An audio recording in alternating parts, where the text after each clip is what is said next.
Astaghfirullah. Bismillahirrahmanirrahim. Assalamualaikum warahmatullahi wabarakatuh.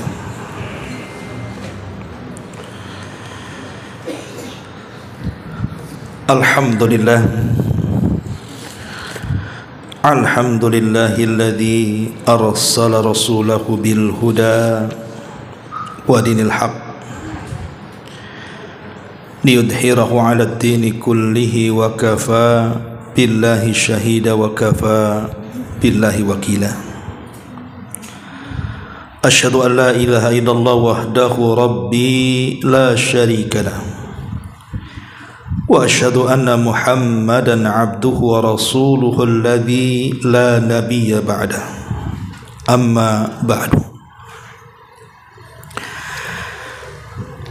Hadirin ma'asyiral muslimat yang dimuliakan Allah Subhanahu wa taala, alhamdulillah di pagi hari yang cerah ini Allah masih memberikan nikmat kepada kita, terutama nikmat kita bisa berkumpul untuk bertalabul ilmi. Salawat dan juga salam tentu kita hadiahkan kepada Rasul kita Nabi besar Muhammad sallallahu alaihi wa ala alihi wasallam. Baik, kita akan lanjutkan kajian hadis kita dan kita masuk pada hadis ke-26. Kita baca hadisnya baru kita terangkan. Wa an Hudzaifah radhiyallahu anhu qala qala Rasulullah sallallahu alaihi wasallam la yadkhulul jannata qattatun, muttafaqun alaih. Dari sahabat Hudzaifah, semoga Allah, Nabi sallallahu alaihi wasallam bersabda, tidak akan masuk surga orang yang suka mengadu domba.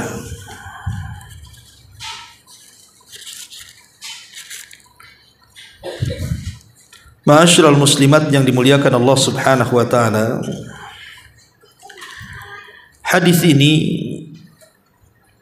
semakna dengan hadis Nabi sallallahu alaihi wasallam, la yadkhulul jannata nammamun, tidak akan masuk surga orang yang suka mengadu domba. Apa sih yang dimaksud dengan qattat atau nammam? Para ulama mengatakan secara bahasa, qattat atau nammam adalah naqlu kalamin nasi ba'dhum ila ba'din li'ifsadi bainahum.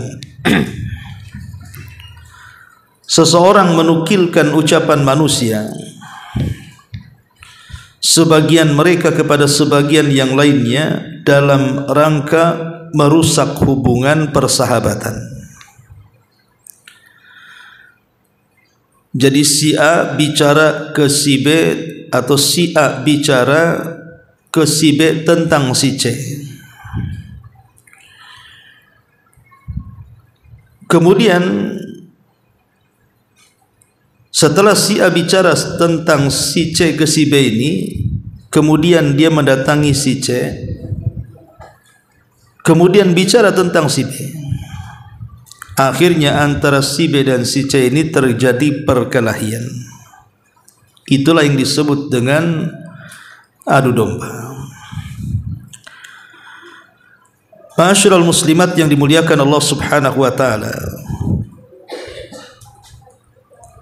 kalimat la yadkhulul jannah, tidak masuk surga, ini ancaman. Dan kita tahu bahwa secara kaidah dosa yang ada ancamannya, maka dosa itu adalah kabair adz-dzunub, dikategorikan sebagai dosa-dosa besar. Dan perbuatan namam, mengadu domba ini adalah perbuatan yang sangat umum di masyarakat. Bahkan di antara kita terkadang yang sudah sering mengaji juga, banyak sebagian kita yang melakukannya. Karena mengadu domba itu, kata Imam Ibnu Katsir rahimahullahu ta'ala, bukan hanya sekedar kita datang ke si A dan ke si B untuk supaya si A dan si B ini bertengkar, tapi menjadi provokator untuk memprovokasi manusia supaya terjadi permusuhan. Apalagi di tengah-tengah kaum muslimin, itu juga bagian daripada mengadu domba, terutama jelang pilpres, pileg. Itu biasanya banyak tuh orang-orang yang seperti ini. Demi menjatuhkan orang lain, maka dia rela kemudian menjadi provokator atau tukang kompor yang membakar ke sana dan kemari. Ma'asyiral muslimat yang dimuliakan Allah Azza wa Jalla, lah perilaku namimah ini, mengadu domba, sangat bahaya dalam Islam. Lalu apa saja bahayanya? Para ulama mengatakan yang pertama, bahwa orang yang suka mengadu domba adalah seburuk-buruk manusia. Kenapa seburuk-buruk manusia? Karena orang yang suka mengadu domba itu tidak ada kecintaan untuk hidup damai, hidup tenang, hidup nyaman, hidup bahagia, nggak ada tuh. Maunya itu melihat orang bertengkar senang. Nabi SAW mengatakan, syiraru ibadillahi masya'una bin namimah. Seburuk-buruk hamba Allah, kata Rasul, adalah orang yang berjalan kian ke sana dan kemari hanya untuk menjadi kompor supaya orang bertengkar. Qattat atau namim. Lihat bagaimana Nabi SAW melebeli orang yang suka mengadu domba itu seburuk-buruk manusia. Makanya ibu, kalau ada berita yang belum pasti, jangan suka diceritakan,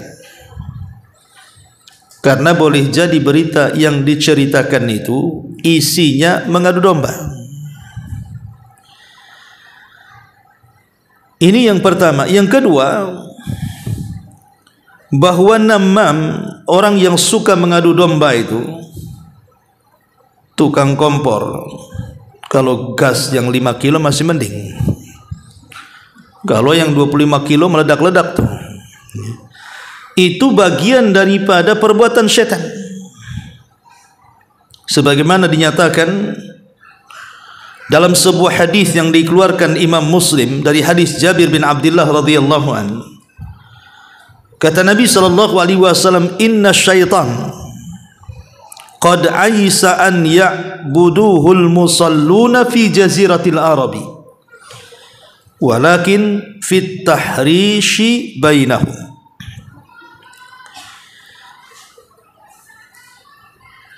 Nabi SAW mengatakan, sesungguhnya setan itu sudah putus asa untuk disembah orang-orang yang melaksanakan salat di negeri Arab. Akan tetapi mereka punya senjata.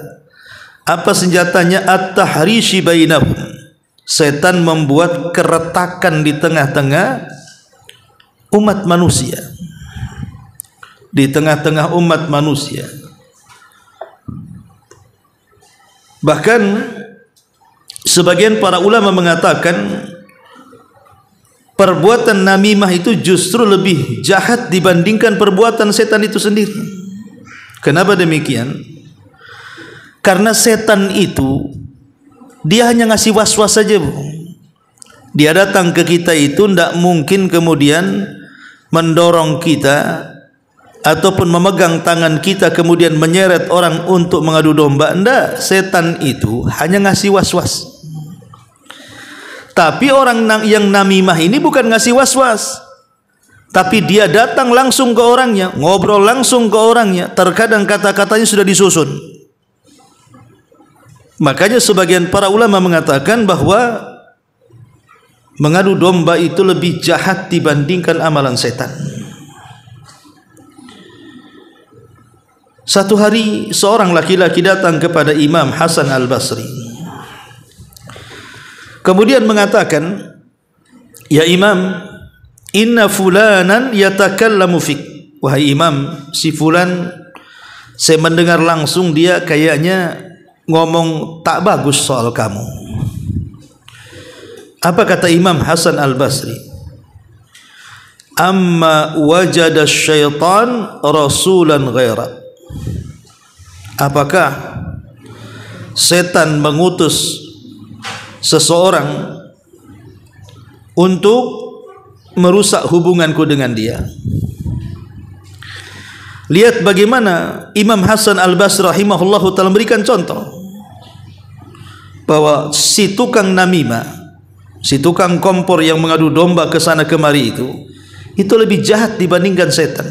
Bahkan dia adalah utusan setan. Ini yang kedua. Yang ketiga, bahwa namimah ini biasanya selalu menipu manusia seolah-olah dia itu orang yang baik, seolah-olah dia itu orang yang memberikan nasihat. Kan begitu, Bu? Kadang-kadang kita datang ke si A dan mengatakan, saya sih hanya ingin menasihati kamu supaya kamu waspada. Waspada dari mana? Itu si Anu ngomong anu umpamanya kan. Kan soknya itu seolah-olah dia penasihat, padahal dia sebenarnya sedang ngompori dia supaya dia panas. Begitulah setan tuh. Jadi si tukang kompor ini sebenarnya setan dalam jelmaan manusia, karena iblis sendiri ketika memberikan was-was kepada Nabi Adam, dia bersumpah dan mengatakan bahwa dia adalah orang yang amanah. Maka hati-hati, jangan suka mengadu domba. Kemudian yang keempat, bahwa namimah ini terkumpul padanya banyak akhlak yang jauh lebih keji dibandingkan mengadu domba. Artinya dari namimah ini lahir akhlak-akhlak yang lainnya yang lebih buruk dibandingkan mengadu domba. Karena saat dia mengadu domba, secara otomatis hatinya menyimpan hasad, lisannya selalu menggibah, kemudian juga mulutnya selalu berdusta. Terkadang akibat mengadu domba, akhirnya orang yang terhasut terkadang mencaci maki, terkadang sampai menyakiti, terkadang sampai membunuh. Lihat bagaimana hasil dari tukang adu domba ini, bisa menimbulkan macam-macam. Ma'asyiral muslimat yang dimuliakan Allah Subhanahu wa taala. Seorang laki-laki datang kepada Umar bin Khattab radhiyallahu anhu, kemudian mengatakan, ya Amiral Mukminin, hati-hati, hati-hati terhadap seseorang, katanya, karena dia akan melakukan pembunuhan. Maka Umar mengatakan, celaka engkau, siapa yang akan membunuh? Kemudian dia pun menceritakan ini. Umar pun marah. Kemudian Umar mengatakan, cukup sampai di sini. Dari sini kita tahu bahwa Amirul Mukminin Umar bin Khattab radhiyallahu anhu tahu bahwa orang ini sedang mengadu domba. Makanya Umar menghentikannya.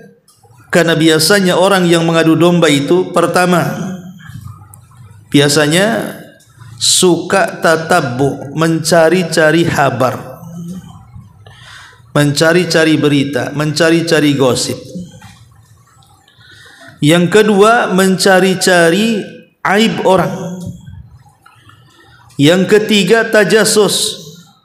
Terkadang ngirim orang untuk mengintip dan juga mencari-cari kabar. Kemudian yang keempat, selalu menyebar permusuhan. Dan yang kelima, selalu menyebar fitnah.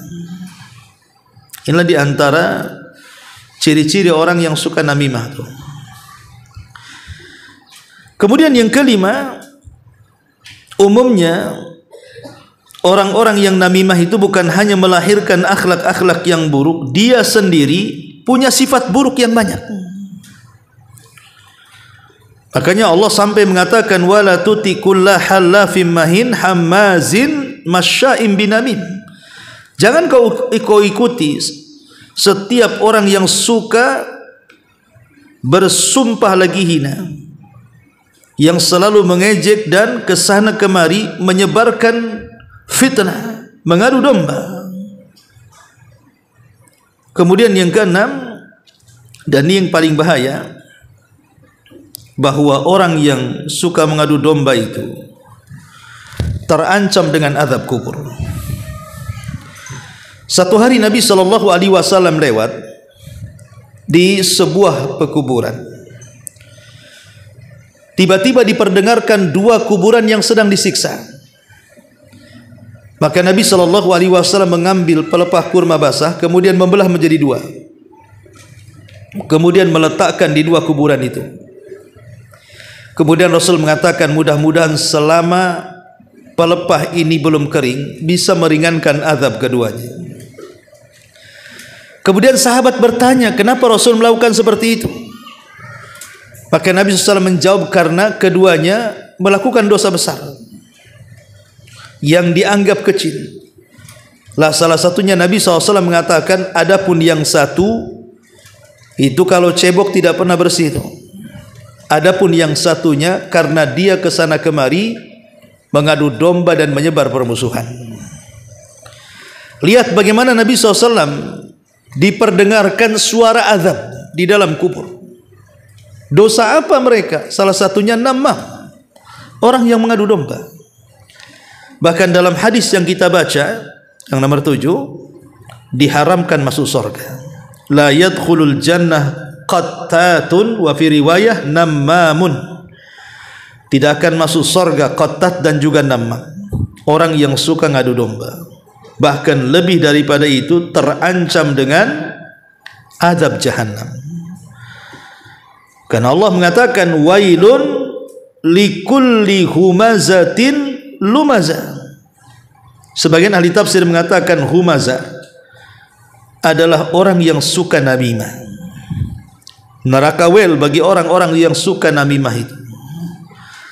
Lihat bagaimana di sini para ulama menjelaskan tentang ada 8 ancaman bagi orang-orang yang suka mengadu domba. Ma'asyiral muslimat yang dimuliakan Allah Subhanahu wa taala. Lalu bagaimana sikap kita, Bu? Kalau seandainya di hadapan kita itu ada orang yang suka mengadu domba dan terkenal suka mengadu domba. Pertama, jangan dibenarkan ucapannya. Kalau ada si A, Ummu Fulan, itu sangat pedas lisannya, memang terkenal suka mengadu domba, maka kalau dia menghabarkan sebuah berita tentang saudara kita, jangan pernah dibenarkan, dustakan kata-katanya, supaya jangan terpancing. Yang kedua, kalau bisa nasihati, Bu, nasihati, Afan, gitu ya. Saya kira tidak perlulah dibesar-besarkan, pun gak ada manfaatnya. Nggak usahlah cerita tentang itu sama saya. Macam-macam lah ibu pandai ngomong, ya. Larang orang itu. Kemudian yang ketiga, bencilah perbuatannya. Tentu tidak membenci orang ya, Bu ya. Kita membenci perbuatannya. Sebab kalau kita membenci orangnya, nanti orangnya sudah tobat, susah kita ini mau mencintainya. Tapi kalau kita membenci perbuatannya, setelah dia tobat dari perbuatannya adalah perasaan cinta kita untuk saudara kita, maka benci perbuatannya. Ini perbuatan gak jelas, ini perbuatan setan ini, ya. Kemudian yang ketiga, yang keempat, jangan suudzon kepada orang yang sedang dibicarakan kepada kita. Pamannya ada datang datang ke ibu menceritakan si B, si anu itu anu, apa namanya? Maka ibu jangan suudzon dulu. Karena berita ini belum jelas, baru satu mulut kan itu, baru satu telinga bahasanya, belum mendengar langsung dari orangnya. Maka tidak boleh kita langsung percaya. Kemudian yang kelima, selain tidak boleh kita percaya langsung, ibu tidak boleh tajasus. Setelah mendengar cerita orang, langsung ibu kirim orang untuk mencari-cari kabar. Coba saya utus kamu, betul nggak kata si anu itu, si anu begini. Coba kamu cek sana, intip dia, teliti dia. Kau jadi intelku. Nggak boleh. Sebab sesuci apapun manusia di sekitar kita ini, kalau dicari-cari kesalahannya, ya ketemulah. Nggak mungkin nggak ketemu. Tapi terkadang kesalahan itu disambung-sambungkan. Oh betul juga kata si anu itu, si anu begini. Makanya kenapa dilarang kita tidak boleh tajasus. Walaupun seandainya kita mendapatkan berita si anu begini kepada kita, tapi bukan berarti kita harus mengirim mata-mata kemudian mencari-cari keburukannya. Karena tidak ada manusia yang maksum, pasti akan ketemu juga keburukannya. Kemudian setelah ketemu keburukannya, disambung-sambungkan, akhirnya yakin pula dengan kabar itu. Oh betul rupanya. Nah, ini kan masalah jadinya. Nah, kalau sudah seperti ini, ya, kemudian juga yang terakhir, doakan semoga dia cepat sembuh dari penyakit gilanya itu. Doakan supaya dia sembuh dari namimahnya. Minta kepada Allah agar berlindung dari penyakit itu, jangan sampai tertular kepada dia. Karena biasanya orang yang suka mengadu domba itu ucapannya seperti sihir, bahkan lebih parah dibandingkan sihir. Apalagi yang tukang kompor ini memang bagus retorikanya, ngomongnya juga canggih gitu ya, ember, banyak ngomong, pandai bicara, pandai ngatur kata. Oh makin lagi ke sihir kita. Sehingga sebagian para ulama mengatakan an-namimatu ta'malu amal sihri bal asyad min amali sihri fi tamzikil awasir. Bahwa orang yang mengadu domba itu hakikatnya dia telah mengamalkan amalan sihir, bahkan lebih hebat dibandingkan sihir. Kenapa demikian? Terkadang sihir ini dia hanya bisa melakukan untuk menceraikan hubungan 2 orang 3 orang saja. Tapi orang namimah bisa satu kampung dia bisa bergerak. Bukan satu kampung, negara bisa perang. Ya. Makanya dikatakan bahwa perbuatan orang yang mengadu domba itu lebih buruk dibandingkan sihir. Kenapa? Karena mengakibatkan permusuhan di mana-mana, kebencian di mana-mana. Akhirnya kemudian siapa yang diuntungkan? Setan yang diuntungkan. Berhasil setan itu untuk memecah belah manusia, khususnya kaum muslimin. Ma'asyiral muslimat yang dimuliakan Allah Subhanahu wa taala. Dari sini kita tahu bahwa hadis ini melarang kita untuk melakukan namimah. Baik, kita akan bahas di sini. Ma'asyiral muslimat yang dimuliakan Allah Azza wa Jalla. Di sini Nabi SAW mengatakan la yadkhulul jannah qattat. Tidak akan masuk surga orang yang suka mengadu domba. Para ulama mengatakan di antara faedah hadis ini, al-faidatul ula, faedah yang pertama, al-haditsu dalilun ala anna an-namimata kabiratun min kabairi dzunub. Hadis ini menjadi dalil bahwa namimah, orang yang mengadu domba itu telah masuk pada perbuatan-perbuatan dosa dari dosa-dosa besar. Dalilnya ancaman tidak masuk surga, dan juga ada hadis yang sudah dijelaskan. Nabi SAW mendengar orang yang sedang diazab dalam kuburnya, rupanya dosanya salah satunya adalah mengadu domba. Ini yang pertama. Yang kedua, al-faidatu tsaniyatu, faedah yang kedua. Dikatakan lit ta'amuli ma'an namam adabun naqalaha an-Nawawi an Abi Hamid Al-Ghazali. Faedah yang kedua, saat kita menghadapi orang yang suka mengadu domba, Imam Nawawi menukilkan sebuah perkataan dari Imam Zahabi yang tadi saya sudah jelaskan. Pertama, alla yusaddiqu, tidak boleh membenarkan orang yang mengadu domba karena dia orang fasik. Dia bukan orang benar itu. Dia orang fasik, enggak perlu dibenarkan kata-katanya. Yang kedua, an yanhahu an dzalik, coba kita cegah dia. Kemudian yang ketiga, an yubghidahu fillah, hendaklah kita benci karena Allah. Yang keempat, alla yadhunna bi akhihi al-ghaibi su', jangan berburuk sangka kepada orang yang dibicarakan kepada kita. Yang kelima, tidak boleh kemudian mengirim jasus mata-mata untuk mencari-cari kesalahannya. Dan yang terakhir, kata Imam Ghazali, alla yardha li nafsihi ma nahan namam anhu, jangan redha dengan orang-orang yang seolah-olah dia sedang membela kita, padahal seolah-olah dia sedang mengadu domba kita dengan orang. Jangan redha dengan orang seperti ini ya. Karena memang inti daripada orang yang namimah itu, yang ketiga di antara faedahnya adalah as-sababu fi intisharin namimati bainan nas iddata umur minha, karena tujuan seseorang menyebarkan namimah itu di tengah-tengah manusia. Pertama, orang ini tidak bermaksud baik, artinya niatnya sudah jahat. Memang ada iradatus su', memang niatnya buruk. Niatnya itu memang untuk menghancurkan, untuk menebarkan kebencian dan permusuhan. Yang kedua, al-farahu bil haudi, memang dia senang dengan perkara-perkara yang tidak ada manfaatnya.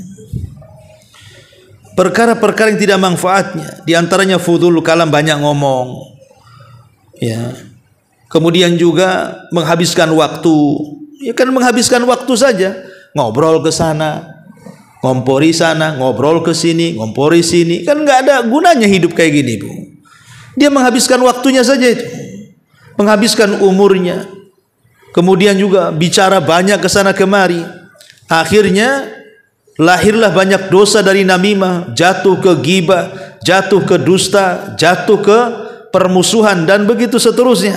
Maka dari sini Nabi SAW dengan tegas tidak akan masuk surga, karena bahayanya orang-orang yang suka an-namam, mengadu domba. Ma'asyiral muslimat yang dimuliakan Allah Subhanahu wa taala.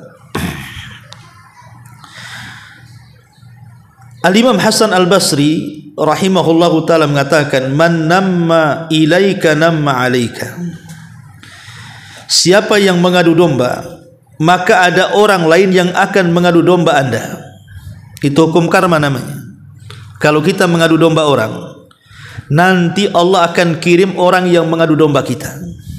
Kama tadi nutudan, sebagaimana kita berbuat sesuatu kepada orang, maka Allah akan berbuat yang sama kepada kita.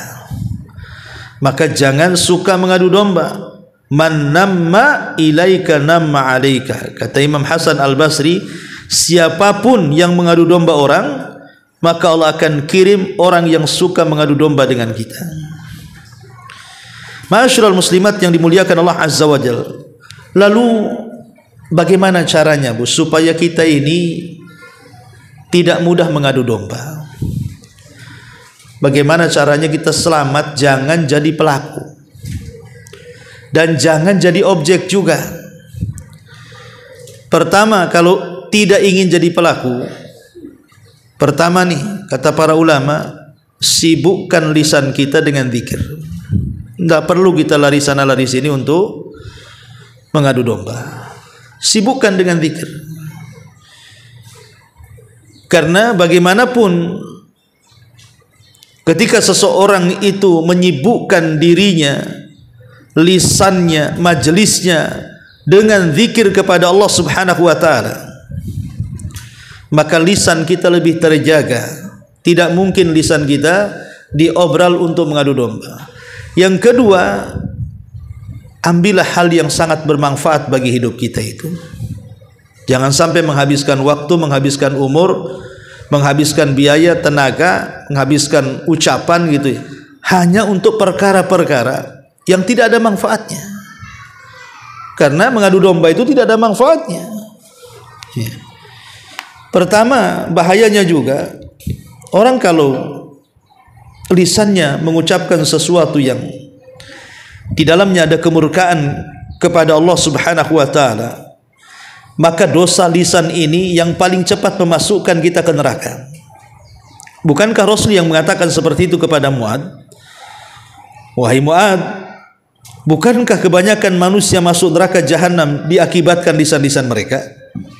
Maka jangan sampai gara-gara lisan kita mengadu domba, kita dimasukkan oleh Allah ke dalam neraka. Bahkan Allah Subhanahu wa taala sudah menyiapkan murka dan balasannya kepada kita. Kemudian yang ketiga, cobalah berpikir, Bu. Berpikir sejenak. Bahwa mengadu domba itu merusak hati. Kasihan saudara kita, gara-gara ucapan kita akhirnya mereka bertengkar. Yang tadinya berkawan akhirnya bermusuhan. Yang tadinya tetanggaan akhirnya pindah rumah. Bahkan satu keluarga harus saling memutus silaturahim. Anak musuhan dengan orang tuanya, orang tua musuhan dengan anaknya, istri musuhan dengan suaminya, dan suami musuhan kepada istrinya, dan begitu seterusnya. Kasihan mereka. Ya. Kemudian juga yang keempat, cobalah ingat dengan ayat-ayat dan hadis-hadis ancaman bagi orang-orang yang suka namam itu, supaya kita tidak menjadi orang yang suka namam, mengadu domba. Ya. Kemudian juga yang selanjutnya, ingat bahwa yang kita adu domba itu bukan orang lain, terkadang mereka saudara kita. Tidak saudara-saudara, mereka saudara seagama. Mana kecintaan kita kepada saudara kita? Bukankah Rasul yang mengatakan la yu'minu ahadukum hatta yuhibba li akhi ma yuhibbu li nafsi? Tidak akan sempurna keimanan seseorang sampai dia mencintai saudaranya seperti mencintai dirinya. Orang yang madu domba itu tidak ada kecintaan kepada saudaranya. Bukankah seorang mukmin itu satu bangunan, menguatkan satu dengan yang lainnya? Ini malah menghancurkan bangunan, merontokkan bangunan satu dengan yang lainnya. Anda ini bukan seorang muslim kalau begitu. Maka ingat bahwa menyebarkan kecintaan di tengah-tengah kaum muslimin itu sebuah kesempurnaan iman. Ya. Kemudian juga bahwa mencari-cari aurat, mencari-cari aib orang, apalagi sampai membongkarnya, satu hari Allah Subhanahu wa taala akan membalas kita. Karena orang yang namimah ini biasanya dia menceritakan keburukan orang. Maka satu hari keburukan kita akan diceritakan orang. Jangan salah. Jangan merasa bahwa kita ini bisa menyembunyikan keburukan kita. Kalau kita sampai menyingkap keburukan orang, Allah akan singkap keburukan kita walaupun kita sembunyi di rumah kita. Dan Allah Maha mampu untuk menyingkap keburukan kita di hadapan manusia, naudzubillah. Kemudian juga supaya kita jangan jadi pelaku, ingatlah kita ini akan mati. Kita ini akan mati. Jangan sampai kita menjadi orang yang paling bangkrut pada hari kiamat karena kita mendolimi orang. Akhirnya pahala kita kelak pada hari kiamat diambil oleh orang yang pernah kita jadikan percobaan adu domba. Maka harus dipahami. Kemudian berkawanlah kalau bisa dengan orang-orang baikmu, orang-orang yang tidak suka kompor, tidak suka provokasi, orang yang tidak suka manas-manasi gitu. Berkawan dengan orang-orang yang baik lisannya, baik pergaulannya, tidak suka mengadu domba dan yang semacamnya. Karena ini bisa menjauhkan kita dari perbuatan ini.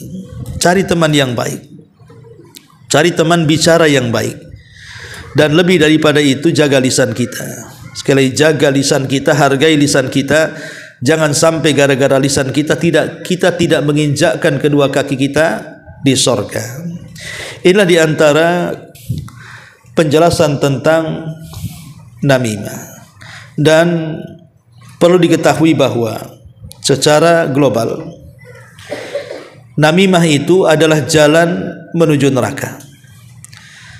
Yang kedua, namimah ini sebab terbesar permusuhan di antara manusia. Kemudian yang ketiga, menyakiti dan juga mencelakakan orang lain. Ini sebuah perbuatan keji. Islam melarang, la dharara wala, tidak boleh menyakiti orang.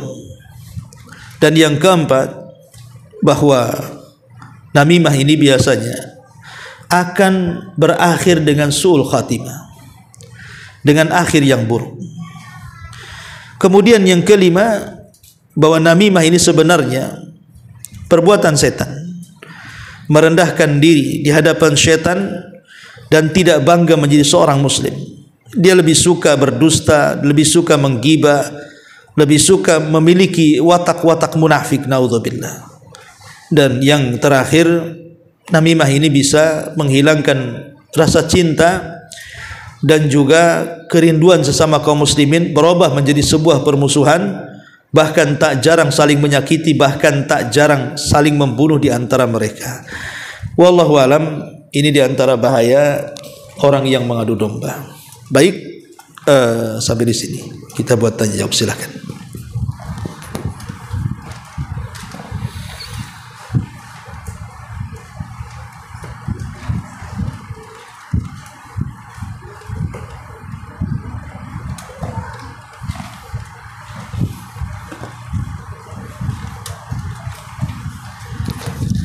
Kalau tidak ada, kita tutup.